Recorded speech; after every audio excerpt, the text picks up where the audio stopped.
Hi, ladies and gentlemen. My name is Brian Davenport, Nor-vise ambassador. Today, I'd like to tie for you a fly called the Tom Thumb. It's a British Columbia pattern. I was shown it by a friend of mine, Bill Jollymore. Bill would tie these only in a size 10. He said there was no need to tie them in any other size. The hook he would use is a 1/0 or a 1X long, 3906B. So let's get that out and get started. So what I have in the vise is, like I said, a 1X long. I'm using Daiichi 1260 in a size 10.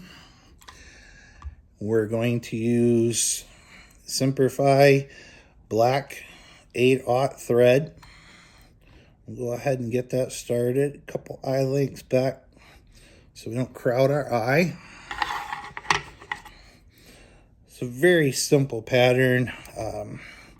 Art Lingler is another one that fishes this.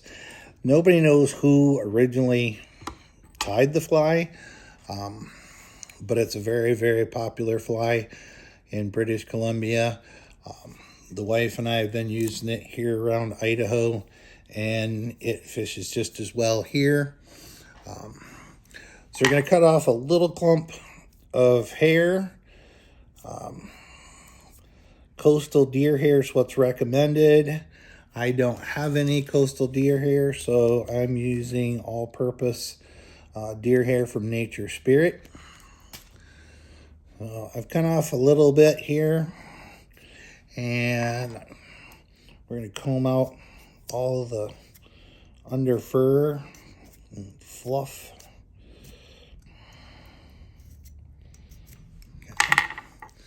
We'll throw that in our hair stacker. Get a little stack. This is not one that you actually have to stack. I don't know that it makes a real difference whether the hair's nice and even or not. Probably not. So we want just a little stubby tail on this. Just past there. So we're going to go ahead and we're going to do pinch wrap. We're just going to collect all the hair. Then we're going to give it a little pull.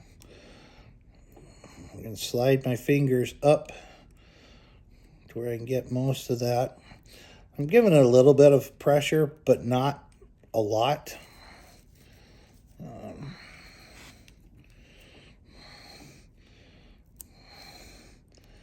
Explain that in just a second here. We'll get all that stuff out of our way.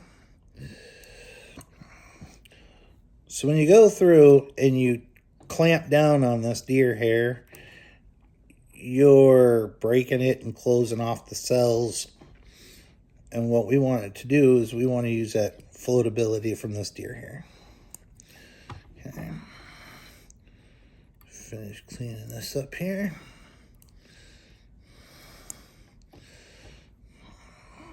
All right. So now we're going to go ahead and we're going to bring our thread back to the back. And the next thing we're going to do is we're going to get another clump of deer hair. Again, it doesn't have to be huge. You don't want a massive clump. The more you have, the harder it is to work with on this pattern. Now what this represents is it represents a sedge or a caddis that's just emerged from the water, and it's got its wings cocked up to dry them out. And I fish this all over mountain streams, the Henry's Fork. It just works well when there's a caddis hatch on. Sometimes it works well when there's not even a hatch on. So what we want to do is we want to turn this around. And we want those ends to come just a little bit past the eye of the hook.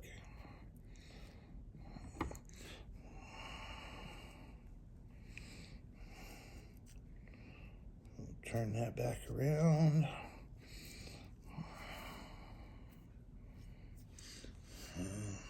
We lost our stack here.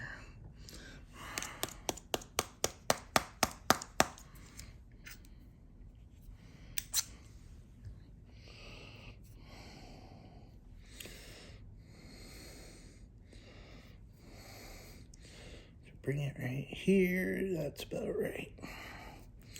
All right. So now that we have our measurement, we'll go ahead and cut that off even. And we want to bring this back and tie it in just in front of the tail. And this you can go ahead and reef down on. Get those ends, those butts tied in well. And we're going to go ahead and we're going to bring this back up front. We're going to throw a half hitch in. Looks like we didn't get all of it out of there. And our next material we're going to use is we're going to use peacock herl. Now, Mr. Jollymore, Bill, he would go through and go back and forth a couple times, and that would be the body, would be just the black thread. I found it works a little bit better, for me anyway, with peacock herl as a body. So we're going to get this peacock out. I've got maybe 5 strands of peacock herl. We're going to go ahead and we're going to tie that in. Throw a half hitch. Bring our thread over to our thread post. Collect all of our peacock herl. Give it a spit.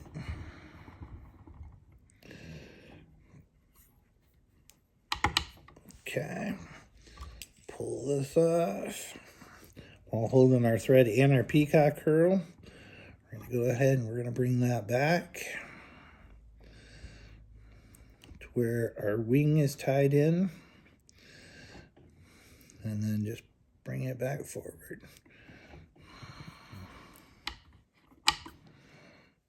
Now see, I still left a nice little section there for our eye. We'll bring that in and we'll tie that off.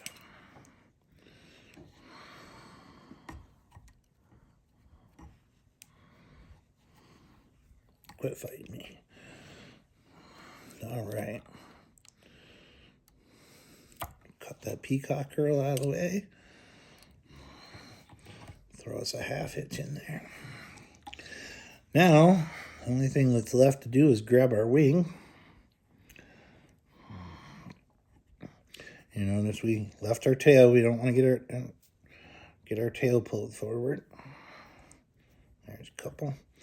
Okay. Now, if you see, I'm pinching this right here.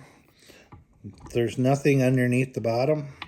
And what I'm trying to do is I pull it over the top to where it's kind of a V shape, a tent shape.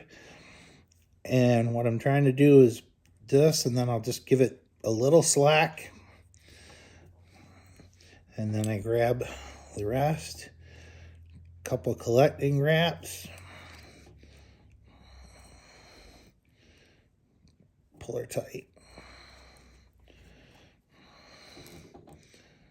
Now we want to bring our thread underneath, just behind the eye.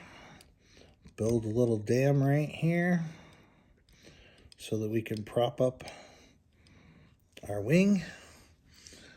Grab our whip finisher.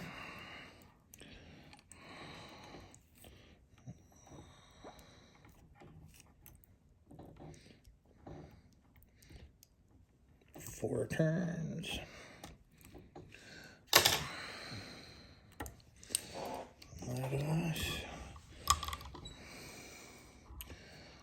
Now you'll notice that our deer hair makes like an upside down canoe here.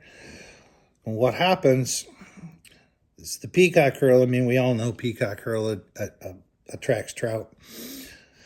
But this deer hair, not only do we have this in here that still has some floatability, But with this being cupped like this, it kind of catches water and holds it up above the water.